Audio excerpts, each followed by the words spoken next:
to Centre Court, all thanks to Lapine Funerals, supporting women in sport for over 125 years. I'm Bianca Chatfield, and as always, my former teammate is here right next to me, Sharni Layton, looking very sparkly today. I'm feeling very sparkly. Just wanted to lift the vibes, you know, B. I love it, and I'm glad you're alongside me. Yes. In round 12, there were some great results, and we saw the top 4 teams taking on each other, which gives us a good indication into what might happen in finals. What game stood out for you? So for me, it was absolutely the Fever and the Magpies. I know they weren't in the top 4 games, but in saying that, the Magpies were just able to get a win and stand up more so than what they've been able to do this season. They played with a bit more patience and, you know, not being able to beat Fever earlier in the year. Yes. I was glad they could do that on Monday night. I actually rode Magpies off. Well, I think it was last week on the show that I was like, they're not going to make finals. Giants will definitely, but now I think that they've got a chance. So They absolutely I think I might do. back down a little bit. Let's take a look more in depth at those games. And the first one I think we should focus on is the Giants taking on the Lightning. Yes. What did you think of that one? Well, I think for me, watching this game, it just highlighted why Lightning are in the position that they are at the moment and why they've been so successful in previous years. Have a look at this, how much they back each other up. This isn't a pretty clip of play that we're watching right here, but there's a ball that nearly goes out of court. Laura Sherian chases it down. Steph Wood opens it up for Cara Conan to drive through the middle, and this is things that the Lightning are just doing constantly, B. Here we see again, they're happy to work that ball around, playing with the patience to be able to get it in. Laura Langman, such a solid part for them in centre. Whereas what I'm feeling for the Giants, they played good. They played, you know, they just weren't great. Yeah. They have a good game plan, but if it doesn't go to plan, then they don't have anything to change it up like the Lightning do. If Lightning isn't working, say Cara Conan, you know, Sam Pullman started to get on top of her, they have Peace Prascovia to be able to bring on and change that up. What a weapon to have on the bench. Isn't she phenomenal? To have her as your impact player, don't mind if I do, but also even if Cara Conan's on the bench, what a great impact player with how she's been playing in the last couple of weeks as well. So it's that patience for them to be able to do what they know that they need to do with the ball and that confidence that they have in each other. And also when they need to get the ball back, they have the weapon here of Carla Pretorius that just comes through with the goods again and again and again. And I'm just going to keep going on about that woman because of how great that she's playing at the moment. But, you know, at the moment, there's still some good work, you know, obviously defensive work here that the Giants are doing. I thought Sam Pullman had a really great game, stepping up when the Giants really needed her to. So might not be doing great things all the time, but when they needed that turnover, she got them. Unfortunately, though, the Giants just weren't able to capitalise on that. No, but they did play pretty well, like you said. I think the standout for me is the Lightning making changes. They're very proactive in the changes they make. Yes. They're not reactive. Correct. And that's certainly holding them in good stead. I took a very close look at the Swifts and Vixens game. Now, being a former Vixen, you know, of course I wanted the Vixens to win, but I'm going to ignore the Vixens at the moment and just concentrate on the Swifts because they are impressive. That's big of you. I know it is. Just take a look at some of these plays that I'm going to show you because, again, it's not necessarily the prettiest or the most skillful play, but it's about the patience that the Swifts play with. They're happy to move the ball around. They're happy to go as wide as they want across the court. They don't need to bring it down in that middle channel. They'll find a way to work it into their shooters. And we see Sophie Garben stepping in for Helen Housby at goal attack. Sophie herself, she had 23 feeds into Sam Wallace.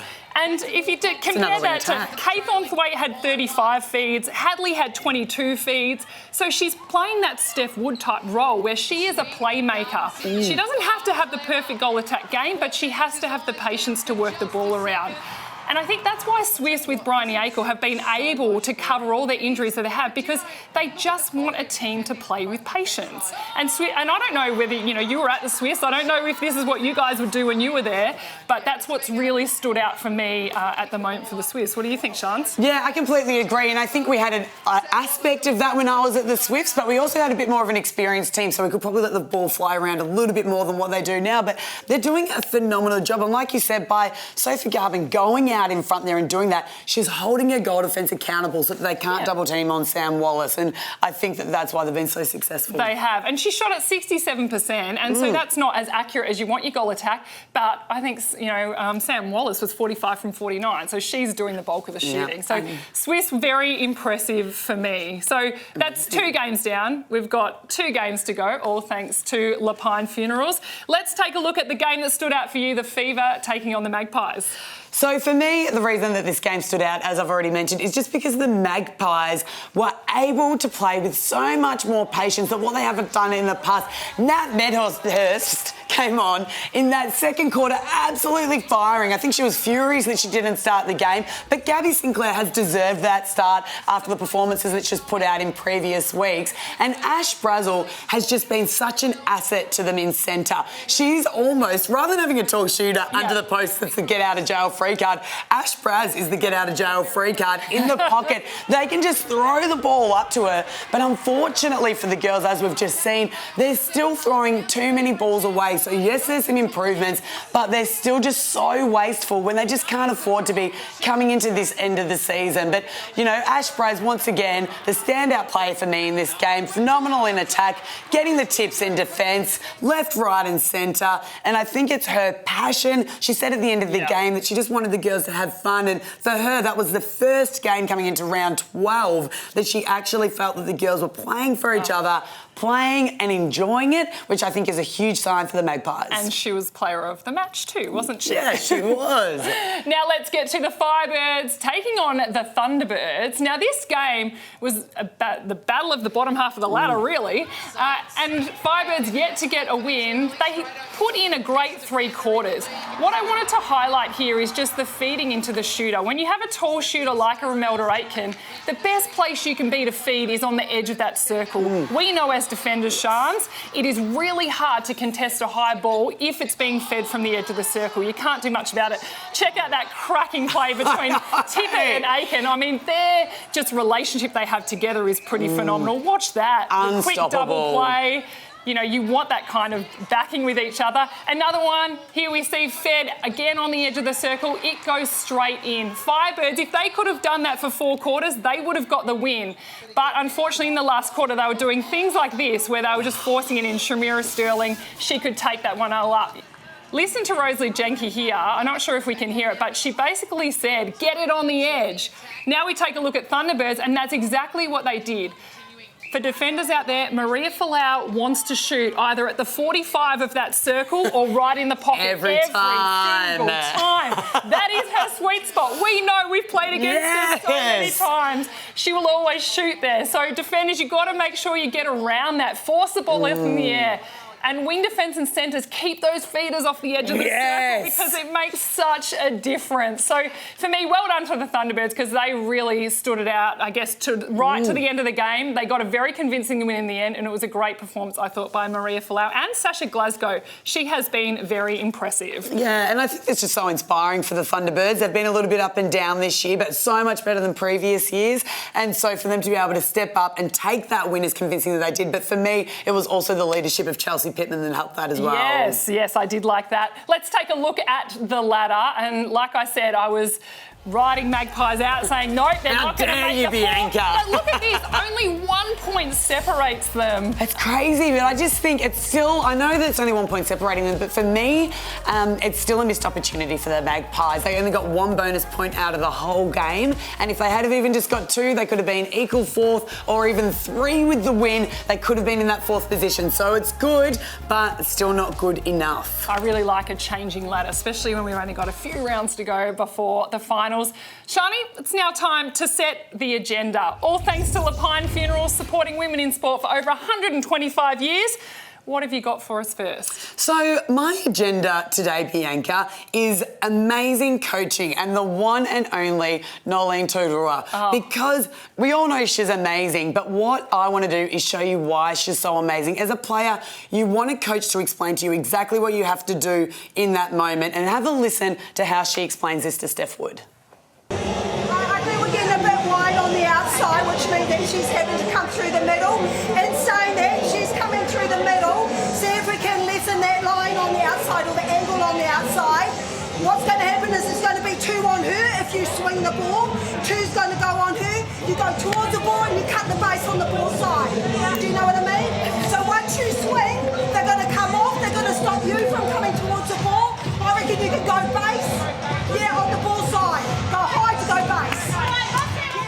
And do you know what I mean? Do you know what I love though? Steph didn't have to say anything, but Noeline just knew from looking in her eyes that she had no idea what she was talking about. So what Noeline does is she starts from scratch, says the same thing differently so that Steph understands her. She makes sure that she understands it before she then goes out on court, and I love that. Not only that, she then waits, calls a timeout when they're 3 down, gives those opportunities a chance to go out and go again. Then when they get 5 down, she calls another timeout and changes the plays because it's obviously not working. So as you said earlier, Bianca, it's proactive, it's not reactive, and the changes she makes always has that instant impact, and she obviously has a belief in the plays, but for me, it's the language around how she delivers the message to a player that is a head above any other coach in the competition at the moment. Well, I'm going to talk a little bit more about that a little bit later on. It's now time for me to set the agenda, all thanks to Lapine Funerals. And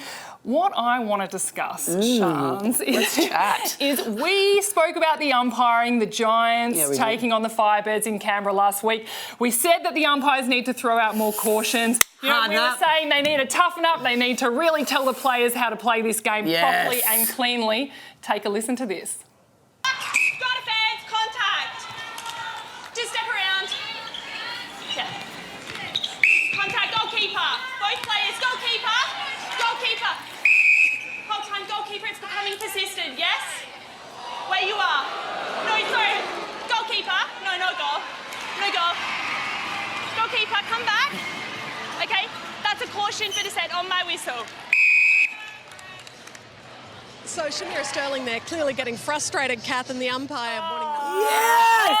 Yes! I love it! I love how we love it so much because we're not playing anymore. But can I just give a shout out to Georgina Sully Beals? That was her second ever game in Suncorp Super Netball. Her first game was that Giants game. But well done to you. You took control. The crowd were booing you. You just ignored them, but you took control of that game and you made Shamira understand what you were calling. And I think that was the most important part for me. Yeah, absolutely. And here on Centre Court, we are proud of you. So keep up the good work. And there's nothing more in life that I love than a good reflection, a good review, and then putting it into place the next week. So a thumbs up from us. People forget the umpires have coaches too. So I reckon that would have been part of the discussion. All right, Shans, I love handing it over to you. Sometimes it scares me a little, but I love it. As it should. And it's now time for the Analyzer. Today on the Analyzer, what I'm going to be chatting about is making good decisions under pressure, but also making good decisions with these bonus points, what you're doing and being aware of the time in the last 30 seconds of the game. But to start off with, making good decisions. Here we see Kelsey Brown coming forward, but she had 2 players on her. We had the other players rushing down to defend. But if Ash Braz had just turned around and had a bit of a look, she would have had 2 free plays behind her. Why is this so important with 3 minutes 40 to go? But the Magpies needed the bonus point to try and get in that 4th position. And at the moment, they're even. But by doing this, if we play it on, they turn the ball over. Fever gets the ball. And the thing is with Fever, they score so quickly with Janelle Fowler underneath the post. You just can't afford to be turning balls over. Now they're even and they're losing that chance to be able to get the ball in this game. Now we're going to look at the clock. There's 30 seconds to go in the second quarter. They're 1 goal down. They put the ball into Nelson. Nelson shoots, she scores. So it's 27-all. You might all think there's nothing wrong with that, but what I want to see is them play around with the ball a bit more because they've left enough time on the clock for the Fever to be able to score. So then Fever ended up winning this quarter. The bonus point in this, not so important as Fever obviously aren't going to make finals, but you just need to be aware of the time when things like this happen if you do want to get that bonus point. You see Nat Medhurst coming in. She gets the ball here. If we pause it, All right, so she's stepped on with 26 seconds to go. If she had have been more aware of the time, she could have played it onto Kelsey as Kelsey comes into the circle here. She could have played it over to Ash Braz, just given a bit more movement, chewed up about 10 more seconds, and that would have stopped Fever from scoring and being able to get the bonus point in this quarter. So we play it on again. Obviously goes to Nelson, but Kelsey luckily went to Nelson. Could have turned it over and then it wouldn't have been even at all. So just the Magpies, if they are going to make finals contention, they do need to be a little bit smarter, Bianca. Shans, what do you think about, how much longer before the end of the quarter, 3 minutes, 5 minutes to go, should you be worried about this bonus point? Well, I think at the start of the season, it doesn't matter as much, but when you're coming into finals time and you need these bonus points to make finals, then you need to be aware every minute of every single quarter. So they need to have those signs up on the side. It's even, we need to get one up. So they were just a little bit too complacent at the start of the game for my liking because, hey, they could have had fourth spot. I like it. You are well and truly all over everything in the analyzer. It's now time for the nitty gritty. All thanks to Lexus of Berwick. Experience amazing with us. And one thing I want to focus on that's amazing is the coaches, especially the top 4 coaches. Take a look at who these coaches are because we see Swift sitting up top of the ladder, Bryony Aikul, Lightning, you've spoken about Noeline Taurus, Vixen, Simone McGuinness, Giants, Julie Fitzgerald. The thing that stands out to me for all those 4 coaches, they are very empowering people. And what I mean by that is, yes, they're still pulling the players into line. They're still tough on the players when they need to be. But I believe they've built such strong relationships with the girls and they know how they react. They know what they need at halftime. They know what they need at quarter time. What you need compared to what I need is 2 very different things. And a very clever, empowering coach will know that and take the time to learn that. And I think that's why those 4 teams are doing so well. They don't overcoach on game day. They allow the players to problem solve on their own. So they might give them a little bit of feedback, but they're there just to facilitate on game day. During the training, during the week, that's when you give all the feedback and that's where you give all the intense conversations. Game day is about the players being able to play and work it out for themselves, and a good coach allows them to do that. So I just wanted to say, well done to the top 4 coaches out there. I'm loving listening into the huddles and hearing what they have to say. Absolutely. And what are your thoughts, Bianca, on, you can't really say that it's just experience because Bryony Aikul is a fresh coach really on the scene. So, is it more about their behaviours as people, about how they go about their business? Because we have 3 experienced coaches up there, but the one on the top of the ladder,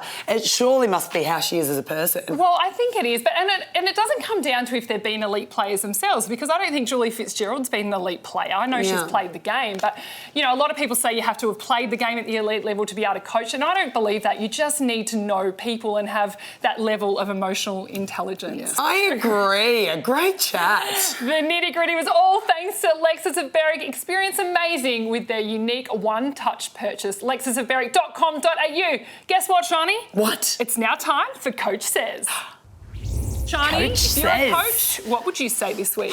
If I was Julie Fitzgerald, I would be looking for a tighter goal defence. I think they've really missed having Beck Bully in there this year, and especially it just showed with them playing Lightning on the weekend that she wasn't able to be able to keep up with Steph Wood. This is Christina Manua, yes. And so to be able to keep up with Steph Wood, you need a player that can play both games. Yep, you want to be able to drop off, but you need to have the fitness and the strength to be able to stay up on that player as well. So if I was Julie Fitzgerald, I'd be looking for a tight GD. Okay, good luck finding it. Thanks. And if I was a coach, I would be training more of a New Zealand style of defence. Yes, I love our Australian way of playing, that really hard one-on-one, contesting every single ball, but I think we've got to have more ammo to be able to pull on. We've got to have more things in our toolkit. I want to see more zones being played out there. There's so many different ways defenders and a whole team can play a zone or a centre court press, and I think teams now in Suncorp Super Netball need to do that a little bit more. What do you think? Yeah, I would agree with that. I think we just need the versatility to be able to mix things up. I think there's a lot of teams, and Vixens and the Giants being 2 of them, and they're in the top 4 that are currently lacking that little bit of versatility in how they play. So it's about the players thinking and being able to do something different, and I think it would absolutely add a strength and changing within the quarters. Don't wait till quarter time to change. Yes. It's like every couple of minutes you're trying something different. You're keeping the opposition guessing. Yes, absolutely. And as you mentioned earlier, the players taking leadership to be able to do that on court by themselves. All right, let's take a look at next weekend's matches. is round 13. There's some big ones. You're going down to Tassie for Magpie Swifts. I am. Hopefully we don't freeze down there. I think we might down in the Silver Dome. But very excited, and I think a lot of people will think this is a sure win for the Swifts, but having played down in Launceston, that is Magpies' real home court. I still feel like Melbourne Arena is very Vixens focused, but you get down to Tassie, you get the Magpies lovers, and it's really down there. It's really loud down there. So I wouldn't write the Magpies off. Okay, and I'm covering the Vixens and Lightning game, which I cannot wait to see. It's going to be another big weekend. It's getting exciting leading into the finals. Thanks so much for joining us, Sharni. Thank you, Bianca. What a day. It's all thanks to Lapine Funerals, supporting women in sport for over 125 years. We will see you again next week.